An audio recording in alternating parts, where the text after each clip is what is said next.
So you might say, Les, why are you making a cooking video? Well, two reasons. One, I own the domain Father Can Cook, so I got a place to put it. But two, I need to learn how to make movies, and so I needed a project, so I picked a chili cook-off that I have entered as the project to do. Hope you enjoy it. If it looks a little amateurish, it's because it's a little amateurish. But it's great fun to play around with this stuff, so we're gonna have some fun. I'm on my way to the grocery store to pick up the components for what I call chili B&B. All right, still on the external mic, and I'm back in the meat section of my grocery store. You can see I have picked up a thick-cut pepper-crusted bacon. That's one of the B's in B&B, and the other one is beef. And I think I'm going to go with ribeye, and these are pretty nice-looking ribeyes. So I'm going to get a couple of pounds worth of these bad boys, and that thick pepper-crusted bacon, and that's going to be the two B's in chili B&B. Well, I wish I had gotten that on video, because I had a nice conversation with Ismail, and he convinced me to go with the top sirloin, and he went and cut me a 3-pound chunk of it just for us to use in the chili. So lucky day for us. So one of the things I love about my grocery store is the pepper selection. I just picked up a whole bunch of jalapenos for this chili. I would typically make this with Anaheims because my wife does not like super spicy, but for a competition I got to up the game a bit. Okay, grocery shopping complete. We'll do a reveal of all the ingredients when we get back home. Later on tonight we'll go through ingredients and we'll start seasoning the beef, and then cooking day will be tomorrow. By the way, this is with the lapel mic to see how different the audio is. Okay, so let's talk about ingredients. There are those lovely jalapenos we talked about earlier. I have yellow onions and baby bella mushrooms. The reality is when you're making a chili, your onions and mushrooms are gonna pick up the flavors of the chili, so there's no reason to go crazy here. Red kidney beans, and I'm using canned for two reasons. One, it's just too darn much work to soak beans. And two, that bean flavored liquid that's in the kidney beans is part of the liquid for the chili. Sort of same with the diced tomatoes. Again, you could go through the trouble of dicing your own tomatoes and have fun with that. I find diced tomatoes work just fine. And last is this garlic product, and I love this, right? You can go all the way from whole cloves of garlic all the way down to garlic powder, and we do use some garlic powder, but I find this to be a happy middle ground between the pain but intense flavor of using whole garlic cloves and the not nearly as intense flavor as garlic powder, but super easy. So I buy this freshly peeled garlic. It's in its own little wrapper. I mince it up and it goes in.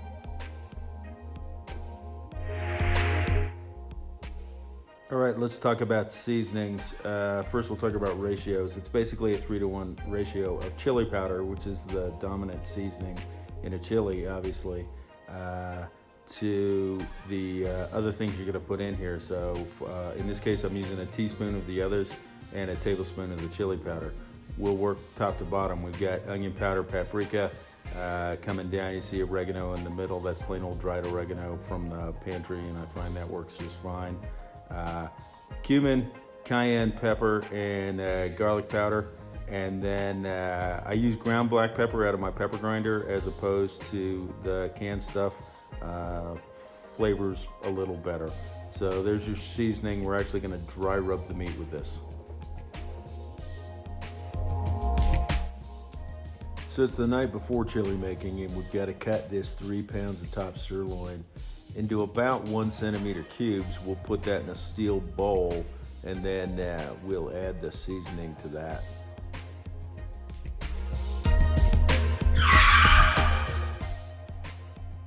All right, so let's stop for a second and remind ourselves that good equipment matters. This is a KitchenAid chef's knife, butcher's knife, whatever you want to call it.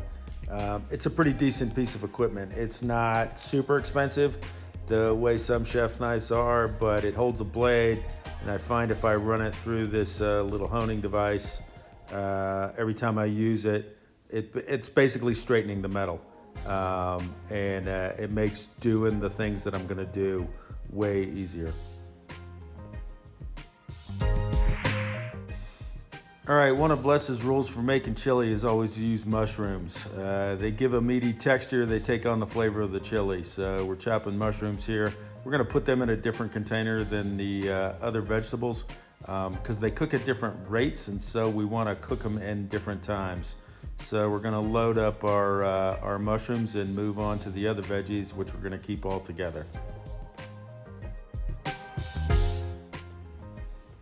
All right, so the onions, the garlic, and the jalapenos are there for flavor, not texture, so we're gonna dice them pretty small. You can see my dicing method where I almost cut my thumb off, so be careful. We're going for a 1/4 inch pieces here.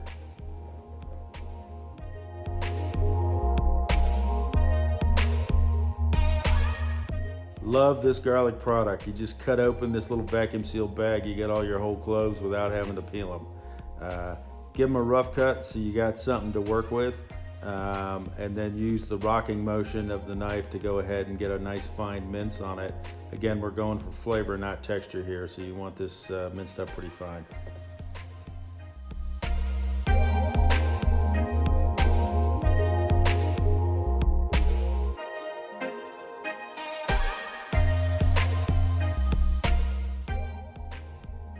Okay, for jalapenos, be careful. Make sure you wash your hands after you do this. You can see that I've removed the membrane and seeds from this number, and that's what I want to do. Again, I'm going for a real fine chop on these because I'm going for flavor, not texture. The membrane and the seeds is where all the heat is. So I'm not going for Ninja Death Jelly here, just something with a little bit of pop. So I'm removing it. Basically, cut the top off, cut it down the center, and then cut it down each center again, turn it into quarters, and then it's real easy to get the membrane.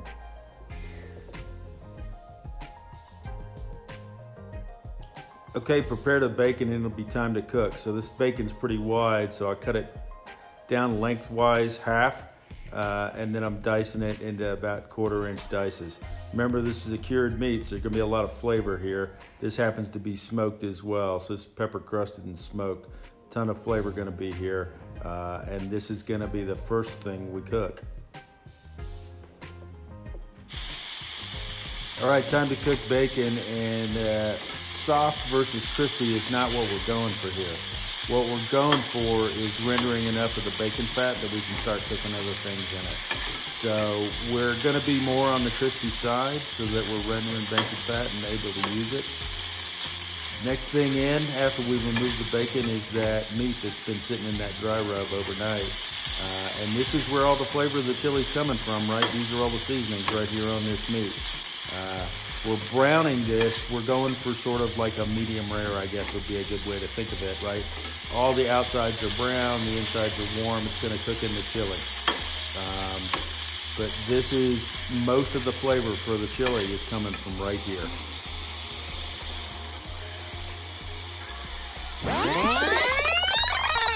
All right, we need to take a quick time out here and acknowledge that I'm using 2 devices for cooking. I'm using that tabletop skillet as well as the stock pot that we're gonna make the chili in. I would typically not do that. I would do all of this in the stock pot, but since this chili's going to a competition, there's 3.5 pounds of meat in here, let alone the veggies that are gonna go with it. And there's just not enough surface area on the bottom of that stock pot to do all this. So that's why I'm using 2 devices. But typically if I were using a pound or pound and a half, maybe even 2 pounds of meat, I would do it all in the stock pot. All right, there's a ton of flavor on the bottom of that skillet, so we're gonna go in with our hard veggies, basically everything but the mushrooms, and we're gonna soften them up in here, and they're gonna pick up the flavors that are on the bottom of that skillet. We're going for just a little bit of color on the onions, maybe a minute in here at most, minute and a half maybe. But we're gonna go ahead and get a lot of that flavor off the skillet and then transfer into the stock pot where the meat is. You can see I've also already added the beans and tomatoes in here with their liquid, right? Because we're going to definitely have to add liquid to this to make it chili.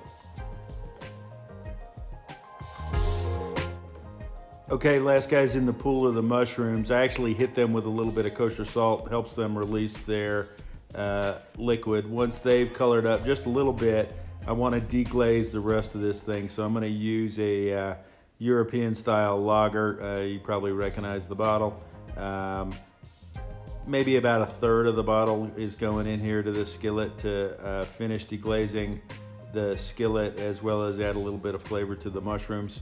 We'll work that around a little bit, and when they're browned up a little bit more and there's some liquid to work with, then we're going to go over to the stock pot with this load. And like I said, these are the last guys in the pool. After this, we are at completed from an ingredient standpoint chili.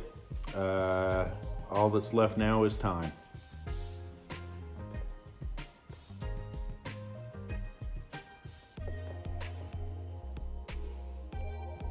All right, so at this step, it's time to check what you got. And the two things you're checking are liquid level and seasoning. So liquid's a little low here, right? You don't want any mountains of stuff sticking up above the liquid, so I added the rest of the beer.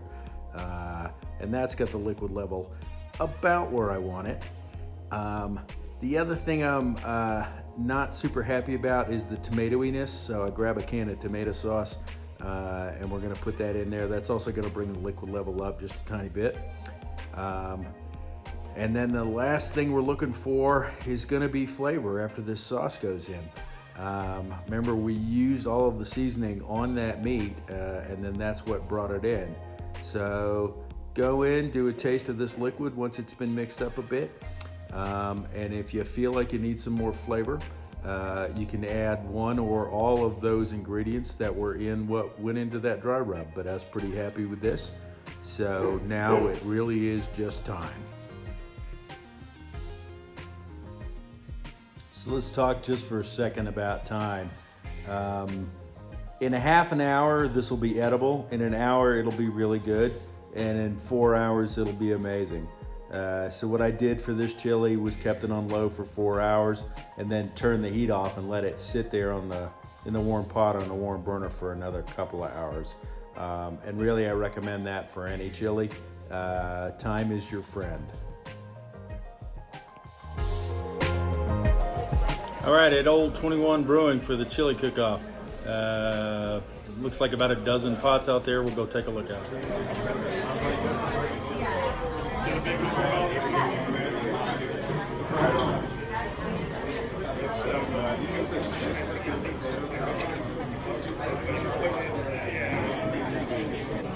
So we're here at Old 121 Brewing. We're here at Old 121 Brew House for their annual chili cook-off. Go ahead. I'm a good editor. This year's festival is all about supporting the Colorado Veterans Project, a local nonprofit that supports a local nonprofit that raises awareness and funds for veterans nonprofits across the state of Colorado. We don't support any direct services to veterans, but we support the organizations around the state that do supply services to veterans in need. Jen and I really had an idea long ago when we first started dating about a brewery that was for our community and kind of an excuse that we could do the things that we love to do. So today is really coming together of all the things that we love. We love our community, we love helping veterans. It's something that's very dear to my husband. He had a nonprofit in his 20s that was reaching out to veterans. So today is very special. It's everything we love, and it's in our home. Excellent.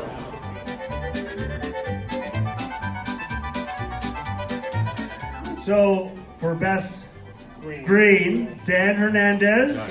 Garcia. Dan Garcia. Thank you. And best red was Brian Hernandez. Nice.